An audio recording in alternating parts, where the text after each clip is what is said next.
Bonjour à tous, je suis là aujourd'hui pour vous parler de ça. Ça, le truc avec un clown méchant qui mange des enfants et puis qui mange aussi des adultes. Alors, je vais pas vous causer du film qui est sorti il y a 2 ans, je vais pas vous parler de celui qui sort dans quelques jours, je vais pas non plus vous parler du téléfilm des années 90 qui est devenu culte à force de visionnage énervé. Non, je vais vous parler de l'œuvre originelle, le roman de Stephen King qui est publié aux États-Unis en 1986. Pourquoi ? Parce que c'est un roman immense, parce que c'est une œuvre incroyable et assez matricielle de l'horreur américaine et plus globalement de ce qu'on voit aujourd'hui dans le cinéma horrifique. Du coup, on avait très envie de revenir dessus, très envie de vous dire à quel point c'est un livre qui nous semble très important. Donc on va essayer de voir un petit peu pourquoi ça vaudrait le coup de le lire, de le relire, de le redécouvrir à l'occasion donc de la sortie de ça, chapitre 2, réalisé par Andrés Muschietti. En petit bonus, moi j'avais envie de vous montrer, moi c'est l'édition que j'ai connue donc quand j'ai eu le bouquin, quand j'avais 12-13 ans. C'est une édition en 3 tomes, Mathieu Blanchin, qui est un illustrateur incroyable. Comme je vous disais, ce sont des illustrations qui sont vachement graphiques, très visuelles, violentes aussi, très impressionnantes. Il y a eu plein d'autres éditions après, c'est juste le découpage entre tomes qui est un petit peu différent. Mais en tout cas voilà, ruez-vous dessus, c'est vraiment une œuvre essentielle. Elle est encore dans les rêves et dans les cauchemars de beaucoup de gens, et à raison. Tout d'abord, ce qu'il faut bien voir, même si pour beaucoup de gens, la rencontre avec cette œuvre, ça a été via le téléfilm des années 90, dans lequel il y a l'incroyable Tim Curry, c'est quand même d'abord et avant tout un livre. Je m'explique. C'est un énorme succès, gigantesque. Quand il sort en 86 aux États-Unis, ça doit être le livre le plus vendu cette année-là sur le territoire américain. Stephen King est vraiment au fait de son succès, et c'est un bouquin qui, notamment en poche, va se vendre énormément. C'est un succès phénoménal. Et il y a toute une génération pour laquelle ce livre a été, en tout cas je parle en France, très très important. Tout bêtement, je suis de 86. Le livre arrive en poche vers 87-88 chez tous les libraires, et les couvertures sont assez exceptionnelles. Elles sont signées Mathieu Blanchin, elles sont très impressionnantes, très graphiques, très violentes, et elles vont être sur tous les liminaires de libraires pendant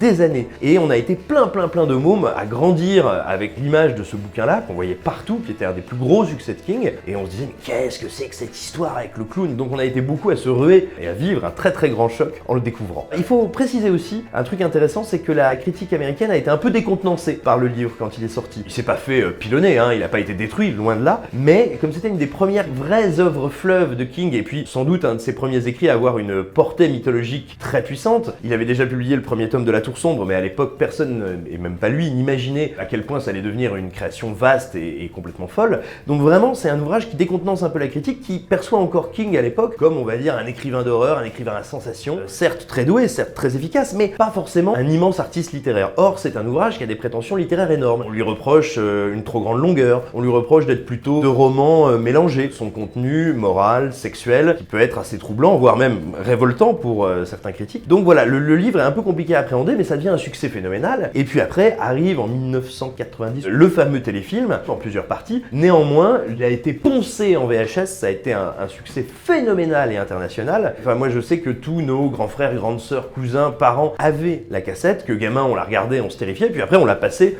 aux générations d'après. Donc il y a littéralement des millions de mômes qui ont été extrêmement impressionnés, même si le téléfilm a plein de problèmes, on y reviendra, il a une immense qualité, c'est l'interprétation de Tim Curry, qui nous fait absolument croire à Griff sous le clown, et à ça, et qui a permis à l'œuvre d'être entourée au fil des années, plutôt même des décennies, d'un culte énorme. Mais ça n'est pas que ça. Ce qui fait aussi la force du roman, c'est, comme les films, son bestiaire, son rapport au monstre et à la monstruosité. On a souvent parlé de Stephen King ici, et j'ai souvent dit que ce qui était frappant chez lui, c'était cette capacité à ramener l'horreur et le fantastique en pleine lumière. Et typiquement, ça, c'est vraiment le summum de cette rupture de ton qu'amène l'art de Stephen King. C'est-à-dire que ce qu'il y a d'absolument terrifiant avec ce clown et avec ses multiples incarnations, c'est qu'on ne peut pas y échapper. Vous pouvez pas vous boucher les oreilles. Il surgit en pleine lumière, dans le quotidien, et il est strictement impossible de détourner le regard. Ce qui est très fort aussi, c'est que même si c'est vraiment la figure du clown qui a été cristallisée, ne serait-ce que par les couvertures des romans et puis par les différentes adaptations, ce qui est très fort dans le texte, c'est la multiplicité des visages de ça. Qu'il soit un clown, qu'il soit lépreux, une silhouette informe, tout simplement des espèces de représentations de ses victimes, qu'il soit même, et ça c'est une scène qui est incroyable dans le texte, il y a une scène terrifiante, je crois que c'est Mike dont la rencontre avec ça n'est pas une rencontre avec un clown, c'est la rencontre avec un oiseau géant. Vous allez me dire, un oiseau géant, c'est pas le truc le plus terrifiant du monde. Dans le texte, c'est une scène qui est à la fois poétique et absolument terrible. Donc c'est ça aussi une des grandes forces du texte, c'est d'avoir réussi à créé une multiplicité de visages de la peur et surtout d'avoir su aller la chercher à des endroits qui n'étaient pas, on va dire, perçus jusque-là comme des sources nobles de terreur. La matière première qu'adore utiliser King dans le film, c'est notamment les séries B, le pulp et on va dire tout ce qui aura touché les mythologies populaires américaines. C'est pour ça notamment que une des itérations de ça, c'est justement un vampire. Mais un vampire, vous savez, de cinéma muet, un peu vieux jeu, un peu machin, dont la seule, on va dire,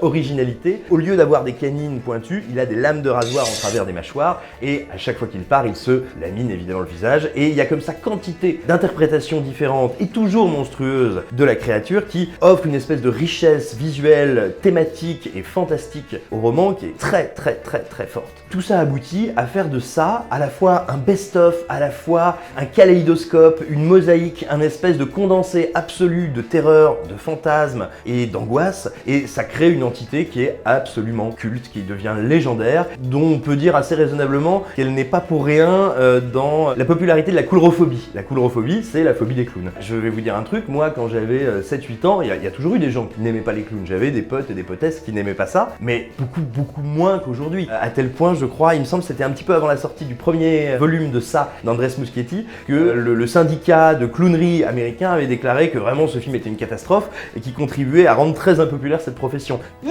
God, please, no! C'est vous dire l'impact qu'il y a eu dans la culture populaire, cette figure de Grip sous le clown. Ensuite, ce qui est assez passionnant, c'est que le style de Stephen King arrive à maturité. Ça a toujours été un écrivain assez passionnant, hein. Dès qu'Harry, il y a une langue, il y a une intelligence, il y a un rapport au corps social américain notamment, qui en font un auteur, et surtout parmi les auteurs populaires, très profond. Mais avec ça, ça se double déjà d'une ambition poétique et d'une ambition mythologique qui sont franchement inédites à ce moment-là dans son œuvre. Pour ceux qui l'ont lu, vous savez que ça n'est pas le seul être surnaturel qu'on trouve dans le roman, et il n'est pas la seule torsion de la réalité qui s'y joue. La façon dont King a d'ouvrir son univers et de proposer un monde à la fois, encore une fois, très symboliste, poétique et assez passionnante. Et il y a autre chose aussi qui frappe absolument dans le texte, c'est sa complexité structurelle et à quel point c'est génialement amené. Les films d'Andrés Muschietti se déroulent dans les années 80 pour la période dont les héros sont des enfants, et de nos jours lorsqu'ils sont adultes. C'est différent dans le roman, parce que tout simplement il a été publié bien plus tôt, et ça se déroule durant l'été 57, si ma mémoire est bonne, et d'autre part dans les années 80. Ce qui est très impressionnant, c'est la manière dont il imbrique ces deux époques, c'est-à-dire que contrairement au film de Muschietti et au deuxième qui arrive, il n'écrit pas d'abord l'aventure des enfants puis l'aventure des adultes, il mêle les deux systématiquement, ce qui fait qu'on dévoile toute cette histoire et on n'a jamais de sentiment de répétition, on a au contraire un sentiment d'écho et d'aventure intérieure qui est plutôt sidérant. Et ça aussi, c'est ce qui est très étonnant, c'est-à-dire que le bouquin est très long, mais il y a un sens du tempo, il y a un sens du rythme qui fait qu'on reste en haleine en permanence et qui fait que on est constamment en train de réinterpréter, de repenser ce qu'on vient de lire, et chaque chapitre éclaire le précédent, annonce le suivant. C'est un bouquin qui a beau être très long, il me semble que la première édition en grand format fait 1400 pages, il a été après édité en poche sous format 2 tomes, sous format 3 tomes. Voilà, on est quand même sur une œuvre assez dense, assez massive, et pourtant le rythme est absolument incroyable, on s'ennuie pas une seconde, il n'y a pas de gras. Il y a même quelque chose qui est une figure de style qui est plutôt répandue dans des grandes sagas comme ça, mais qui est pas évidente dans le roman, donc c'est notamment les recherches de Mike, des petits interstices sur l'histoire de Derry et sur, on va dire, les longs méfaits de ça au cours des décennies, voire des siècles. Ces passages qui pourraient être un peu didactiques, un peu épais, sont encore une fois d'une puissance évocatrice complètement dingue. Et ça permet aussi à King de travailler quelque chose qui sera un élément essentiel de son œuvre en général, c'est les rapports de force, de pouvoir, de classe, de domination et la question du racisme au sein de la société américaine. C'est quelque chose qui fait de manière qui est assez fine, assez simple et surtout, je dirais, qui est très naturelle, très organique à son récit. C'est pas un truc qui veut greffer pour dire « Regardez, j'ai plein de trucs à dire sur le social, machin ». Ce sont des questions qui le passionnent, qui l'intéressent. Il a grandi dans le Maine, dans un milieu américain plutôt rural, et c'est pas du tout un espèce, voilà, de grand démocrate urbain qui viendrait expliquer à ses concitoyens en quoi ils sont arriérés ou en quoi ils se trompent. Il s'intéresse vraiment à ce qui fait, on va dire, la chair des conflits américains, et ça c'est très fort dans le livre. Enfin, ce qui achève d'en faire un ouvrage surpuissant, c'est son impact émotionnel. Et ça, c'est un truc qu'Andrés Muschietti a plutôt bien compris. Ça, c'est pas juste une histoire de flip. Bien sûr, il y a des passages absolument terrifiants. Ceux qui l'ont lu, je crois que c'est dans le premier tiers du récit, quelle que soit votre édition, un rapport de police où 2 flics écoutent un jeune homme homosexuel passé à tabac par des salopards qui tombe sur le clown. C'est un des passages les plus terrifiants, les plus vertigineux que j'ai lu, mais c'est aussi un passage d'une tristesse infinie. Et ça, c'est la matière première du roman. Notamment, il faut aussi voir que c'est difficile de dire si c'est une œuvre qui se termine bien ou pas. Et je repense notamment à cette scène, donc qu'on ne verra pas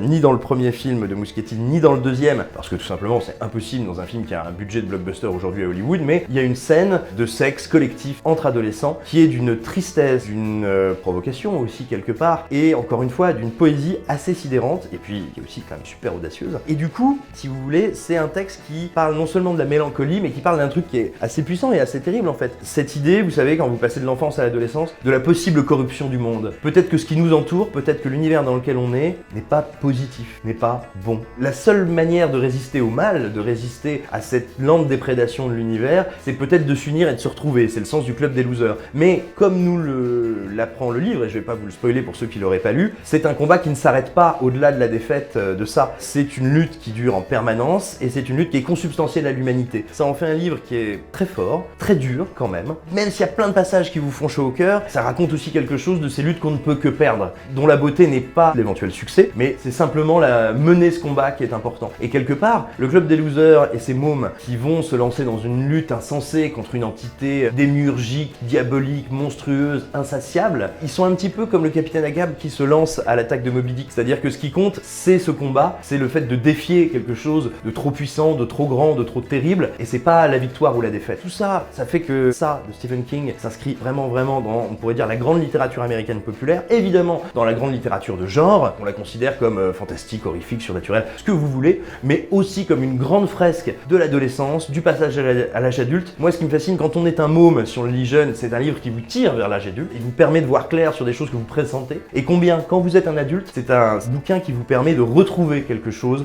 de l'enfance et de la jeunesse. Donc voilà, c'est à mon sens un texte essentiel, c'est un des plus grands Stephen King, sinon le plus grand. Alors qu'arrive ça, chapitre 2, qui devrait assez logiquement cartonner au box-office, moi je vous conseille très franchement, si vous avez lu le bouquin, de vous replonger dedans, parce que ça fait un bien fou. Et si vous ne l'avez pas lu, foncez, il est édité en poche partout, puis alors je suppose que pour la ressortie du film, on va le trouver partout dans toutes les librairies. Courez, il est absolument magnifique. Voilà, j'espère que cette vidéo vous aura plu, qu'elle vous aura donné envie de revoir le film de 91, de revoir ça chapitre 1, d'aller voir ça chapitre 2, mais surtout de lire ou de relire ce bouquin qui est un bouquin incroyable. À bientôt, abonnez-vous, mettez-nous des pouces, laissez-nous des commentaires, portez-vous bien, gros bisous.